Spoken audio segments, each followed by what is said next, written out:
Morning, guys. I've been absent the past few days because I've had a lot going on. Spent some time with my grandkids, and I absolutely love that. I actually posted some videos of their strings concert, and I was sick. I had a sore throat from camping over the weekend. Anyway, today's October 20th, and I'm going to read out the 24-hour a day book.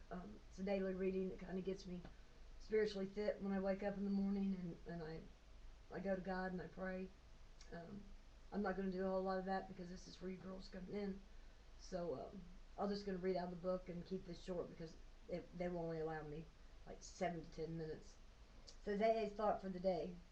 For the past few weeks, we've been asking ourselves some searching questions. We've not been able to answer them all, but we would like. But on the right answer to these questions, but on the right answer to these questions will depend on the usefulness and effectiveness of our lives, and to some extent the usefulness and effectiveness of the whole AA movement. It all boils down to this. I owe deep debt to AA and to the grace of God. Amen. I'm going to do all I can do to repay that debt. Let us search our souls, make our decisions, and act accordingly. Any real success we have in life will depend on that. Now it is time to put our conclusions into effect. What am I going to do about it? AA's meditation for the day. O Lord our God, be it undone unto according to thy will. Simple acceptance of God's will, whatever happens, is the key to abundant living. We must continue to pray.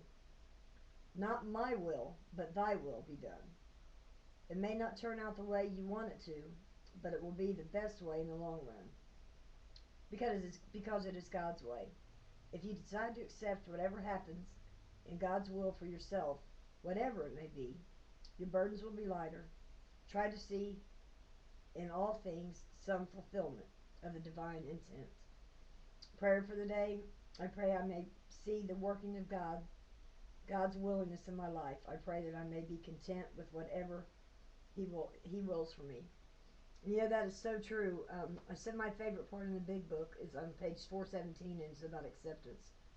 It says, when I'm disturbed, there is something out of order in my life, whether it's somebody said something I didn't like, somebody's talking about me behind my back, I've said something that I shouldn't have said and I think it may be repeated, but it always comes back to me. You know, when I've got that finger pointing my hand at somebody else saying it had to have been them, it must have been their fault, they shouldn't have repeated it, I've got the other four fingers pointing back at me. So it all starts with me and it all ends with me. And without that constant prayer to God for me, my life wouldn't work. And above all, you know, that divine intervention stepped in, and by the grace of God, I've been sober over 6 years. You know, and it is possible for you girls too. It's not.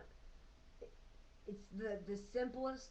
It's the easiest, most complicated thing I've ever done in my life, because I created a lot of havoc out there, and I ruined a lot of people's lives. I ruined my children's life, my life, every life I came in contact with.